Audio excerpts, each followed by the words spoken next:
hari ini saya ingin mengajak Budi sama Bu April itu untuk berdiskusi mengenai rencana PPDB yang kita laksanakan di sekolah kita.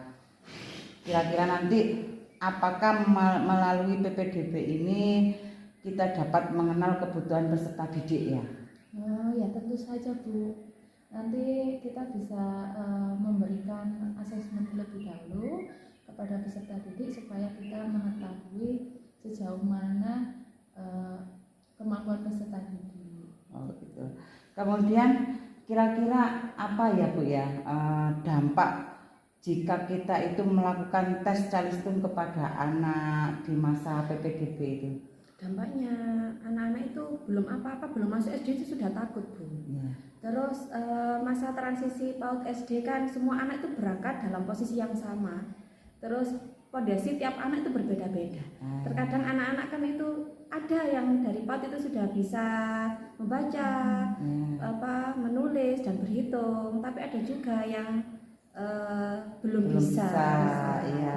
Jadi nanti yang kita laksanakan alternatif kegiatan selain tes calistung itu yang dapat mendukung penguatan transisi PAUD ke SD itu apa nanti kira-kira? Yaitu masa pengenalan lingkungan sekolah dulu, lingkungan sekolahnya dulu dikenalkan, kemudian melalui kegiatan permainan, diselingi permainan outdoor, supaya peserta didik itu saling mengenal temannya satu sama lain. Itu yang paling penting ya, supaya anak-anak itu kan nyaman dulu, senang teman-temannya, senang dulu, baru nanti kita bisa menindaklanjuti setelah itu. Oke, begitu nggih. Ya, jadi dari hasil diskusi kita tadi itu kita bisa menyimpulkan bahwa kita perlu adanya strategi dalam menghadapi PPDB melalui berbagai asesmen ya, terutama paling tidak kita itu melaksanakan asesmen diagnostik non kognitifnya ya kan, supaya kita bisa mengenal kebutuhan peserta didik. Dan tes calistung tidak perlu kita lakukan dalam PPDB kita nggih, agar anak-anak lebih siap menghadapi masa transisi dari PAUD ke SD.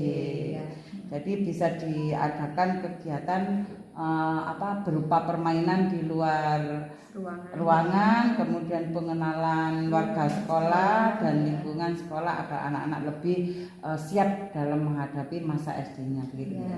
Terima kasih atas diskusi hari ini ya.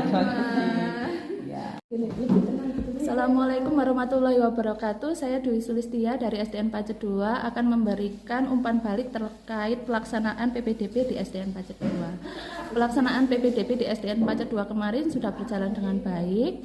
Kami tidak melaksanakan tes calistung, tapi kami menggunakan asesmen diagnostik non kognitif.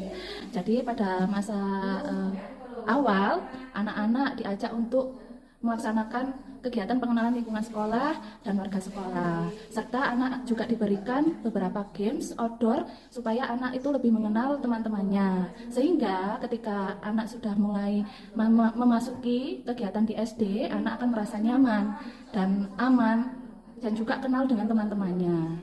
Jadi memang kami mengedepankan supaya anak itu senang terlebih dahulu, sehingga apapun nanti yang diberikan ke depannya bisa masuk dengan baik. Sekian umpan balik dari saya, terima kasih. Wassalamualaikum warahmatullahi wabarakatuh. Assalamualaikum, saya Ratna Aprilianti dari SDN Pacet 2. Di sini saya akan memberikan umpan balik tentang pelaksanaan PPDB yang berlangsung di SDN Pacet 2. Pada dasarnya transisi PAUD SD pada waktu anak masuk di SD tidak perlu tes calistung agar anak-anak lebih siap menghadapi masa transisi dari PAUD ke SD. Karena apa? Pondasi setiap anak itu berbeda-beda. Dari TK itu ada yang sudah bisa membaca, menulis, berhitung, ada juga yang belum bisa. Jadi kita mengedepankan rasa aman, nyaman, dan senang agar anak-anak lebih siap menghadapi pendidikan dasar. Terima kasih, sekian umpan balik dari saya. Wassalamualaikum warahmatullahi wabarakatuh.